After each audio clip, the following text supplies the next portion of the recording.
tous et à tous et bienvenue dans votre émission La Voix de la Santé. C'est un immense plaisir de vous retrouver pour un nouveau numéro de cette émission, votre rendez-vous hebdomadaire consacré à l'information, à la prévention et au bien-être. Aujourd'hui, nous abordons une maladie qui touche des milliers de personnes dans le monde et qui continue de faire des victimes parce qu'elle est souvent découverte trop tard, l'hépatite.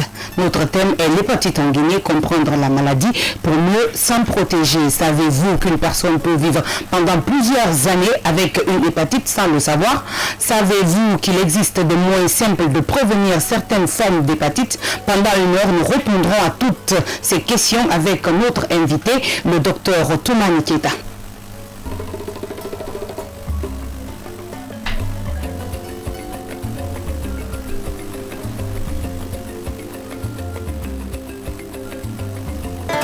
Alors, de retour dans ce studio, je vous disais, nous sommes aujourd'hui avec notre invité, Dr Toumani Keita, dont je vais laisser l'amabilité de se présenter à nos fidèles téléspectateurs et auditeurs. Bonjour Dr Keita, merci d'avoir accepté notre invitation. Merci beaucoup, le plaisir est partagé. Bonjour à tous et à toutes. D'accord, présentez-vous à nos auditeurs. Alors, comme vous le disiez tantôt dans votre introduction, je me nomme Dr Toumani Keita. Je suis médecin à la base, spécialisé en santé publique et plus spécifiquement option épidémiologie. Et en même temps, je suis animateur communautaire sur les thématiques de santé publique. D'accord. Alors, docteur, avant d'aller plus loin, expliquez-nous tout simplement qu'est-ce qu'est l'hépatite. Alors, tout simplement, l'hépatite, ça signifie l'inflammation du foie. D'accord. Ça, c'est pour couper court. Ok, vous venez de parler du foie. Pour ceux qui nous écoutent, pouvez-vous rappeler à quoi sert cet organe et pourquoi il est si important? Exactement. Si nous continuons dans la même lancée, comme je le disais tout à l'heure, le foie est considéré par nous comme étant l'usine de l'être humain. C'est-à-dire que tout ce que nous consommons se trouve digéré d'abord à ce niveau-là. Donc, vous comprendrez aisément avec moi que le foie est un organe qui sert à digérer surtout des substances grasses. Tout ce qui est trop riche en matière grasse se digère à ce niveau-là en premier lieu. Également, c'est un organe qui sert à purifier notre sang. Donc, c'est un filtre du sang. Et également à côté, c'est aussi un organe qui nous permet à stocker l'énergie, c'est-à-dire ce que nous consommons. Les énergies qui sont tirées de ces nourritures, de ces aliments, sont stockées en partie au niveau de ce foie. Et en même temps, il nous permet d'éliminer les toxines qui se trouvent dans notre humain. Donc, vous comprendrez encore une fois davantage que le foie, une fois en bonne santé, l'être humain est en bonne santé. S'il est malade, attaqué par le virus, comme on va l'aborder tout à l'heure, ça veut dire que l'être humain se trouve paralysé par endroit. D'accord. Docteur Keita, nous entendons souvent parler de l'hépatite A, de l'hépatite B, de l'hépatite C, de l'hépatite D et même de l'hépatite E. Dites-nous, quelles sont les différences? Oui, évidemment. Voilà, il y a 5 grands types ou 5 grandes classes d'hépatite, comme vous venez de les citer tout à l'heure. La différence se trouve, disons, à plusieurs niveaux, mais pour couper court, nous allons essayer de classifier ces 5 grands types d'hépatite en 2 grandes catégories et en même temps on place la différence. Alors, si nous prenons par exemple l'hépatite B, l'hépatite C et l'hépatite D, ces 3 catégories d'hépatite se transmettent à travers les relations sexuelles non protégées, à travers le sang, et contrairement à ces 2 autres, c'est-à-dire l'hépatite A et E, qui sont contractées via les aliments et de l'eau souillée.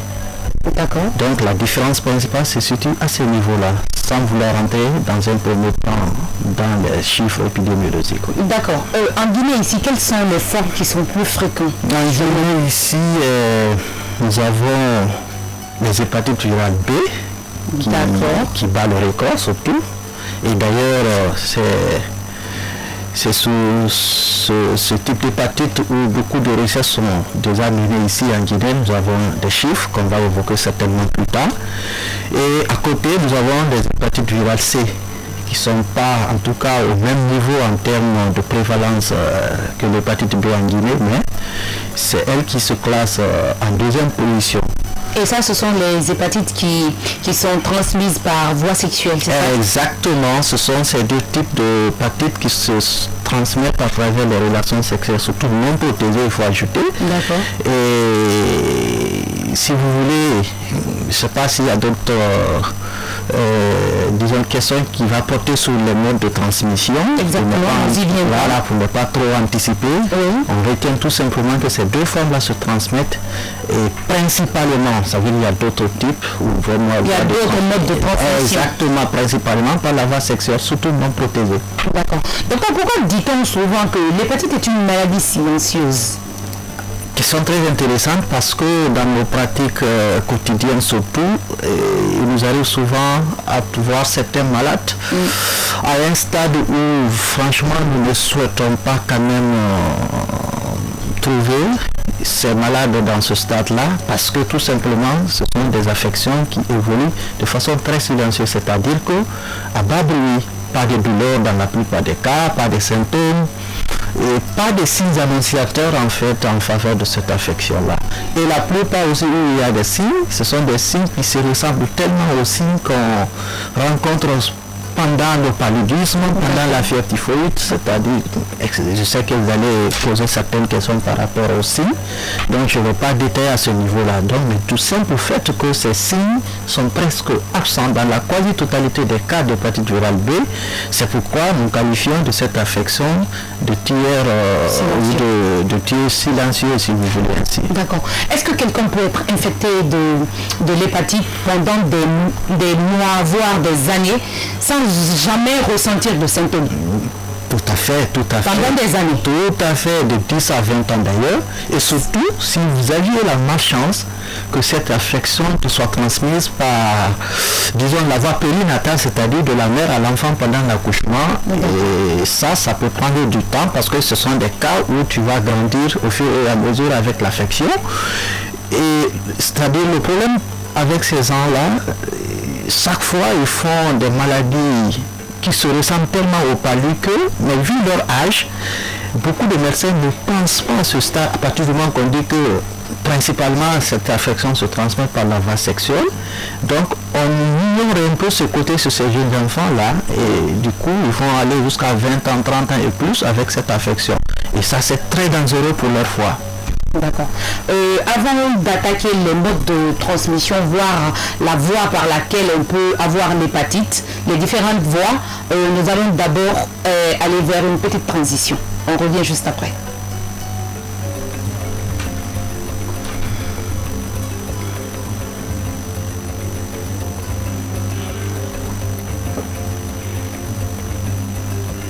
De retour dans ce studio de Conakry FM, la 105.5 dans votre émission La Voix de la Santé, et nous sommes avec le docteur Toumani Keita avec qui nous parlons d'hépatite. Alors nous allons parler des différents modes de transmission. Comment se transmet principalement l'hépatite B, docteur? Alors, l'hépatite virale B se transmet principalement par la voie sexuelle, comme on l'avait déjà dit. D'accord. Surtout lors des relations sexuelles non protégées, que ce soit chez l'homme ou la femme, c'est-à-dire à l'absence du préservatif. Et deuxièmement, nous avons un autre mode de transmission qui peut se faire justement par la voie parentérale.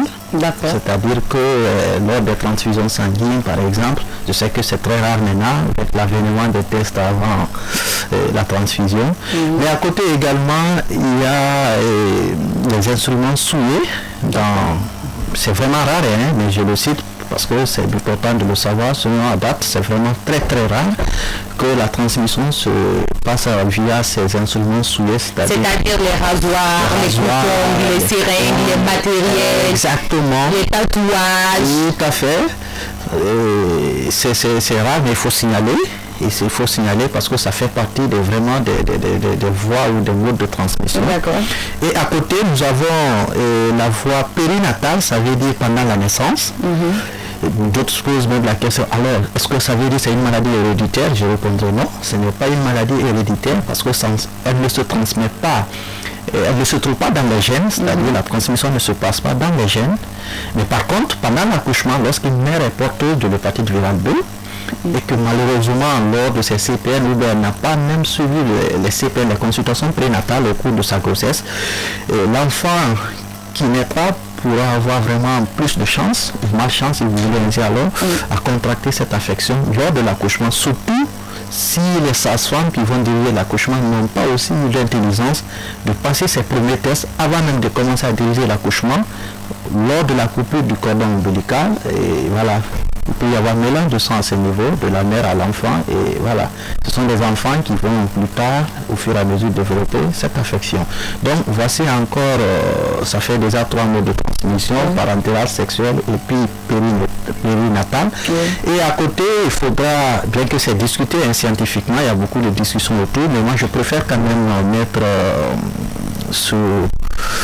ajouter sur l'information de nos auditeurs surtout, et la salive.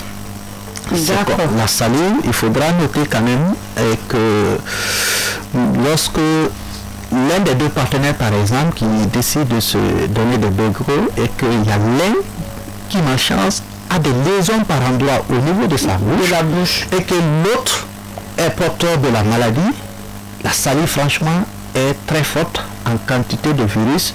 Malheureusement, celui qui ne portait pas le virus dans son organisme, mais à cause du fait qu'il a des lésions par endroit, que ce soit des lésions larges ou pas, mais c'est une chance pour lui de contracter la maladie venant de son partenaire qui porte déjà ou qui héberge déjà le virus, même sans le savoir.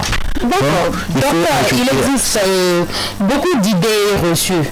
Peut-on attraper l'hépatite en serrant la main d'un malade, en partageant un repas ou en vivant sous le même toit? Merci beaucoup, parce que voilà, il faut éclaircir un peu ces points pour éviter la stigmatisation de mon point de vue quand même qui tue plus que les affections des gens. Et je répondrai non, parce que la sueur, franchement, ne fait pas partie des modes de transmission du virus de l'hépatite B. Et en vivant sous le même toit? Ben oui, il y a des risques.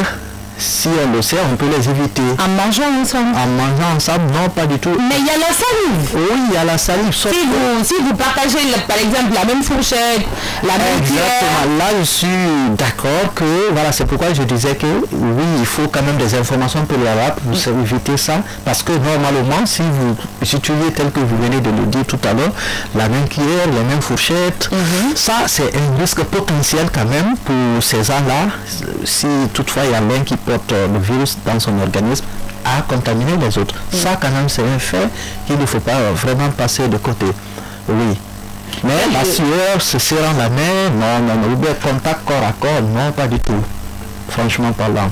Ok. Quels sont les comportements à adopter pour éviter la contamination? Ah, là, c'est important parce que c'est l'une des questions quand même de mon point de vue aussi très intéressante d'ailleurs, parce que tout ce que nous faisons, c'est pour la prévention surtout. Exactement. Alors, pour prévenir cette affection, la première des choses, c'est accepter l'idée déjà que ça existe et que c'est un problème de santé publique. Je sais que vous allez me permettre plus tard de revenir sur certains chiffres de santé publique. Et il faut quand même noter que le dépistage reste le point de départ pour éviter cette affection. Exactement. Le dépistage, ça veut dire tout simplement, je n'ai rien, en tout cas visiblement, un porteur sain ou pas, mais je n'ai rien quand même de mon point de vue. Je pars vers une structure de santé ou je pars vers un personnel de santé pour prendre le conseil et je prends un peu de mon sang pour faire le test. Et le test, dans la plupart des centres de santé, c'est disponible. Gratuit ou pas gratuit, je ne vais pas m'aventurer sur ce côté-là. D'accord. Ça existe et à moindre coût. Et dans 5 à 10 minutes, tu as déjà ton résultat. La prévention commence là. Supposons alors que quelqu'un est venu, c'est négatif. Alors là, tu as plus de chances maintenant à ne plus contracter en faisant tout simplement de la vaccination. Et la vaccination, maximum, il y a 3 doses. La première dose, tu prends par exemple aujourd'hui, et 1 mois plus tard, tu prends la deuxième dose. 6 mois plus tard, tu prends la 3e dose. Tu es presque immunisés à vie. Dans certains documents, bien entendu, on va vous dire au bout de 5 à 20 ans, il faut faire une prise de rappel. Mais à plus de 95%, tu as vraiment plus de chances de ne plus contracter cette maladie. Voici un peu, si vous me demandez par rapport à la prévention, mais pas que, il y a d'autres moyens tels que le port des préservatifs, qui est aussi un sujet très tabou, mais il faut le dire souvent.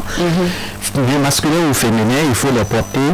Et moi-même, je conseille ça beaucoup à ceux qui n'ont pas encore eu le temps d'aller se faire vacciner, parce que au-delà de l'hépatite, ça va te protéger contre d'autres affections sexuellement transmissibles, telles que le VIH/SIDA et la syphilis et bien d'autres, qui sont aussi très contagieuses. D'accord, vous avez parlé du dépistage. Mais avant ça, docteur, comment une personne peut-elle se rendre compte qu'elle est atteinte de l'hépatite? Quels sont les signes déclencheurs? Alors, par expérience... Qu'est-ce qui peut te pousser à aller faire ton test? Quels sont ces petits signes-là? Je dirais que tout signe qui ressemble au signe du palu, parce que vous et moi, comme beaucoup d'autres... La fièvre, docteur. La fièvre, exactement. La perte d'appétit. Exactement. Quoi si vous me demandez de citer les symptômes du palu... Les maux de tête à cause. Exactement. Ok. Vous voyez, donc je dirais tout simplement que ça c'est pour adopter vraiment un jargon que tout le monde puisse déceler un peu plus tard, même si tu n'as pas du corps. Tous les signes qui ressemblent au signe du palu, lorsque tu as, demande à un médecin, franchement, de te donner des conseils par rapport aux hépatites. Parce que, si vous me posez la question alors pour bien satisfaire votre curiosité, les signes les symptômes de l'hépatite virale, c'est ça, c'est tout ce que vous venez de citer là. Perte d'appétit, comme nous appelons dans notre jargon anorexie. Par exemple, il y a de la fatigue, il y a de la fièvre, nausée, d'autres même vont vomir. Il y a le jaunisme, c'est-à-dire l'ictère. Tu vas voir les yeux sont jaunâtres, on appelle ça ictère. Il y a même la douleur abdominale. Et souvent, moi, dans ma pratique, souvent, je tiens beaucoup compte de cela. Une douleur abdominale, souvent, qui est localisée, c'est même pas tout le ventre, nous on appelle l'abdomen, ce n'est pas tout l'abdomen, mais c'est au niveau droit, qu'on appelle l'hypochondre droit, juste en bas du sein droit. Cette partie-là, une douleur de temps à autre persistante qui ne cède pas, il faut demander franchement l'avis d'un médecin par rapport à cela, parce que le foie se trouve justement à ce niveau-là. D'accord. Mais docteur, ok, avant de poursuivre notre questionnaire, on va sortir de ce cadre. Si vous parlez, si vous me dites par ces moindres petits signes qu'on doit faire notre test pour pouvoir savoir si on a l'hépatite ou pas, est-ce que le test il est gratuit en Guinée? Et sinon, pourquoi? Si il faut que les auditeurs ou les téléspectateurs puissent à chaque moment aller se faire dépister, le test il doit être minimum gratuit ou ne serait-ce pas un montant élevé? Alors je vous écoute. Oui, voilà, je sais que je ne vais pas quand même accepter que vous mangez souvent ce petit piment là dans ma bouche, mais je vais quand même me lancer un peu. C'est quand même une question très pertinente parce que franchement, je ne vous souhaite vraiment pas de voir quelqu'un qui souffre de l'hépatite virale B au stade terminal. C'est très pitoyable. Même à son pire ennemi, on ne peut vraiment pas lui souhaiter. C'est la première cause du cancer du foie. La toute première cause du cancer du foie en Guinée, c'est l'hépatite virale B. D'accord. Alors, imaginez alors, dans nos structures de santé, bien entendu, tel que je le disais au départ, l'idéal est que ce test, même pas gratuit, je ne vais pas employer ce mot gratuit, parce que je ne travaille pas à ce niveau-là, les centres de santé surtout, mais ça doit être moins coûteux. D'accord. Ça doit être moins coûteux, permettant vraiment aux citoyens lambda de pouvoir s'offrir l'intervalle de votre moins coûteux là, parce que vous savez en Guinée on n'a pas les mêmes. Quand on dit moins coûteux là, vous pouvez avoir votre définition de moins coûteux. Moi aussi j'ai ma petite idée de quand on dit moins coûteux c'est quoi. Votre intervalle de moins coûteux là c'est combien? Moi si ça ne tenait qu'à moi, il faut rendre gratuit ce test là, ou à défaut il faut que ça soit au minimum 5 à 10 000. Mais je suis sûr et certain quand même, surtout dans certaines structures privées, c'est pas moins de 40 à 50 000. Ça, il faut l'admettre. De par avoir vécu par endroit, en fait. D'accord. Pour être témoin par endroit. Maintenant, au niveau public, voilà, je ne vais pas trop m'aventurer, mais si c'est le cas, à défaut, l'État doit quand même déployer beaucoup d'efforts par rapport à cela. Par rapport à cela, c'est très important parce que si je prends la boîte, sous le marché, c'est des grossistes, peut-être c'est dans les 180, mais si c'est trop, ça ne va pas atteindre. Comment se passe le dépistage? Le dépistage, c'est un petit prélèvement de sang qu'on effectue, et puis il y a une bandelette, on appelle souvent des cassettes qui sont là, et dans quelques minutes, on prend le sérum de ce sang, d'autres. Il y a deux techniques, d'autres mettent du sang pur sur la bandelette et puis on met du soluté, on attend quelques minutes, on fait la lecture.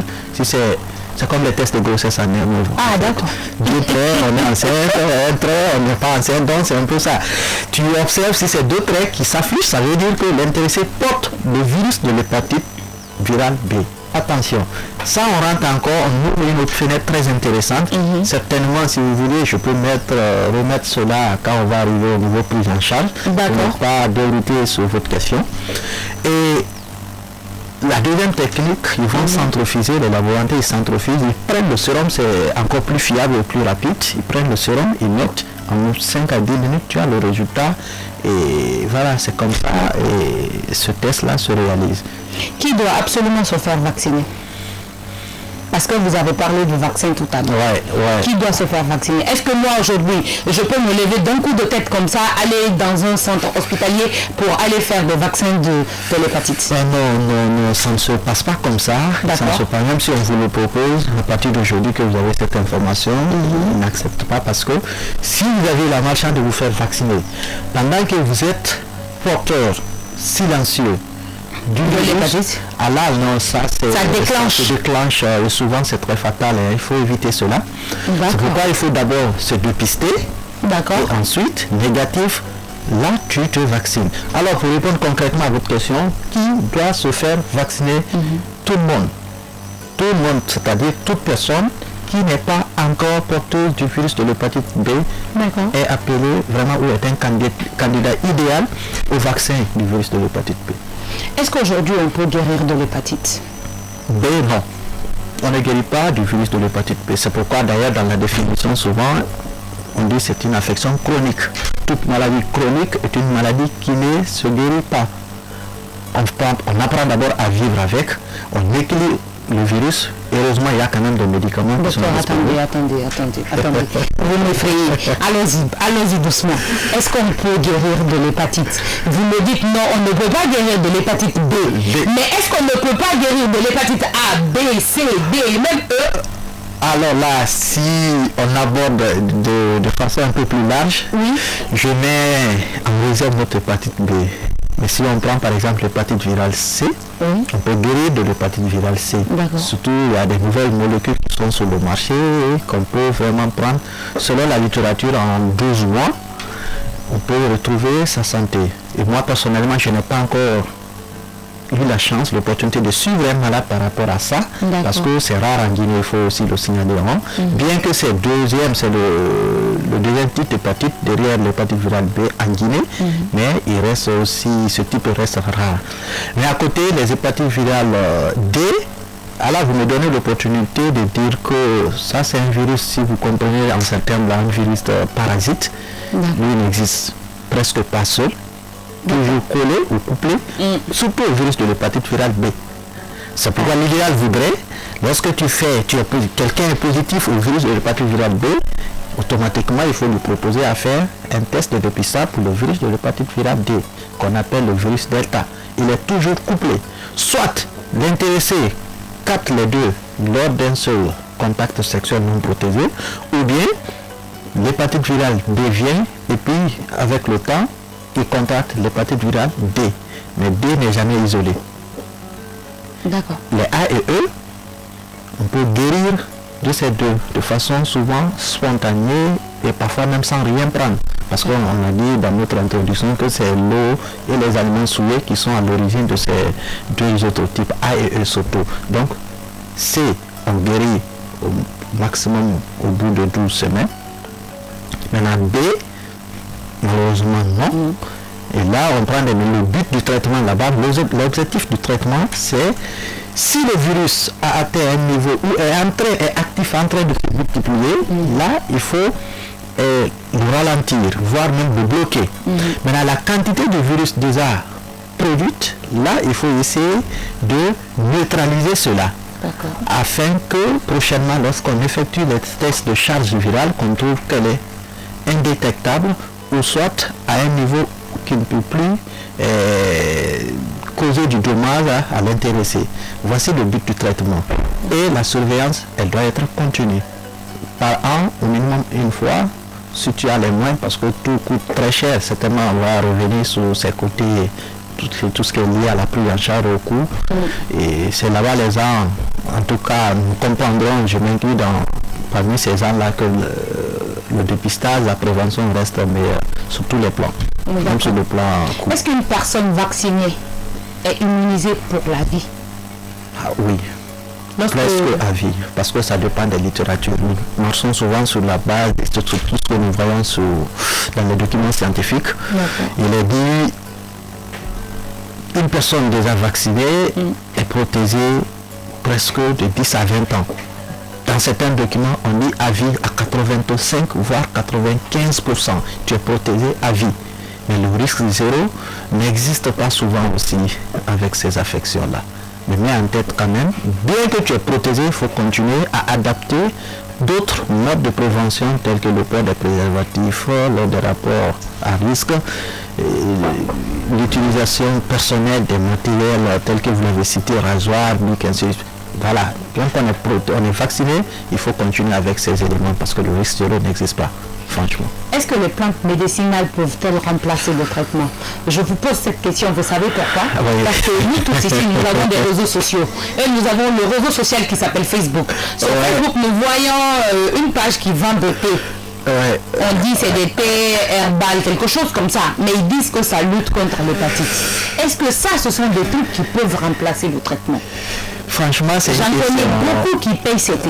Oui, ça, je suis d'accord. Hein. Je n'ai pas encore été pratiquant de cela, mais j'en ai aussi vu, entendu pas mal. Souvent, je demande même des preuves, on est incapable de me les fournir.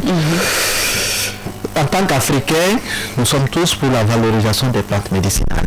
Mais en termes scientifiques, surtout strictement lié à la prise en charge du virus de l'hépatite virale B, je n'ai pas encore eu quelqu'un qui a été capable de me fournir de la preuve. En longueur de journée, nous entendons dans beaucoup d'émissions, ainsi de suite, radio, Facebook, tel que vous l'avez dit.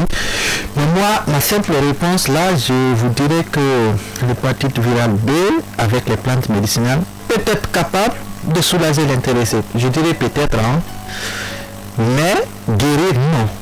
Parce que je ne connais aucun effet d'aucune plante médicinale pouvant venir jusqu'à bloquer la multiplication du virus ou voire même tuer le virus de l'hépatite virale B dans l'organisme. Même le médicament moderne n'arrive pas à tuer. Il arrive juste à ralentir. Donc il va falloir qu'on soit très prudent par rapport à cela. Alors, si vous permettez, je place d'autres types d'informations à ce sujet-là, surtout liées aux médicaments traditionnels ou les plantes médicinales de façon un peu plus respectueuse. Il faut comprendre que toute hépatite n'est pas virale. D'accord. Toute hépatite n'est pas virale. On a simplement des hépatites, inflammation du foie. Donc ça veut dire que toute inflammation du foie n'est pas virale. Et il y a d'autres, et d'ailleurs qui sont, moi quand même j'ai eu la chance de voir certains dans ma pratique médicale. Ils viennent tout simplement parce qu'ils ont trop usé des décoctions, ils ont trop usé des paracétamol, des inflammatoires tels que des anti-inflammatoires que le diclo. Et aussi, il faut quand même éviter toutes ces formes de médicaments-là qui peuvent aussi rendre, comment si vous voulez, très malade de foie, comme le virus aussi. Donc ça c'est important de le savoir. Les plantes médicinales sont très bonnes, mais si le dosage n'y est pas, ou bien les recherches scientifiques approuvées de façon générale dans la communauté scientifique n'y est pas, il ne faut pas qu'on se lance dans ça. Je n'ai rien contre les plantes, mais c'est encore, ça nous expose davantage. Le foie, c'est notre usine. Si vous voulez, prenez cette définition. Si on use de ces éléments-là, On s'expose à pas mal de choses plus tard. Même paracétamol simple, franchement, ne prend pas si ce n'est pas indiqué. Ou vous prenez une fois, 2 fois, le mal pour lequel vous avez pris ne cède pas, il faut prendre le conseil d'un personnel de santé. Surtout Diclo. Diclo, je sais que beaucoup de dames, vous m'excusez du terme, mais je sais, prennent ça parce que ça soulage plus vite. Si l'État parvient à interdire le Diclo, Fenac ou Diclo, tout ce qui est Diclo, dans je ne sais pas, dans l'ordonnance de Guinée, vous allez exactement. Parce que dès que tu te plains de quelque chose, on te dit, prends Diclo. C'est le médicament le plus connu. Diclo Tongo. C'est comme si on te dit que de la tête aux orteils, ça soigne tout. Et c'est très dangereux. Moi, quand même, j'ai vu des méfaits par rapport à ce thème. Franchement, ça fait pitié. Franchement, je ne souhaite quand même pas prendre. Moi, personnellement, j'ai vraiment peur du médicament. Avant d'entrer ou d'être médecin, je ne savais pas. J'osais à tout. Mais maintenant, là, franchement, vous connaissez les médicaments, franchement, c'est difficile. Donc, j'invite tout le monde à faire ainsi. Il faut toujours avoir un référent. Par exemple, vous, quand j'ai besoin des choses liées à votre domaine, évidemment, c'est un devoir pour moi de me référer à vous. Exactement. Donc, prenons des conseils et surtout, des fois, préservons-le jalousement, s'il vous plaît. D'accord. Est-ce que l'hépatite est-elle héréditaire? Non, pas du tout, pas du tout. Il faut faire cette précision. Une maman... Lorsque vous nous parlez de mère-enfant... Exactement. Comme ça, il y a nuance. Je vais encore faire beaucoup d'efforts pour lever cette nuance-là. Mère-enfant, ça veut dire tout simplement une mère était porteuse tout au long de sa grossesse, CPN non suivi ou mal suivi. Et lors de l'accouchement, vous savez, l'enfant est lié à sa maman par ce qu'on appelle le cordon ombilical. Donc que la naissance s'effectue, les sages-femmes ou les personnels de santé coupe ça. Quand on coupe ce cordon, il faut avoir vraiment de la technique pour ne pas que le sang maternel se mélange au sang de l'enfant qui vient de naître. C'est à ce niveau on peut contracter l'affection, mais ça ne se passe pas dans les gènes. Tout ce qui est héréditaire se trouve dans les gènes. D'accord. Docteur, avant de nous quitter, quel message souhaitez-vous adresser aux Guinéens concernant l'hépatite, qu'elle soit A, B, C, D ou E? Si vous permettez, avant de lancer ce dernier message, je voudrais rapidement vous faire comprendre que la prévention reste notre mot d'ordre. Pourquoi? Parce que mieux vaut prévenir que guérir. Et surtout, l'hépatite virale B vous coûte énormément. J'ai eu à faire un petit exercice avant d'être dans votre studio. Une boîte de médicaments de l'hépatite virale B, le Tenofovir 300, coûte 133 000.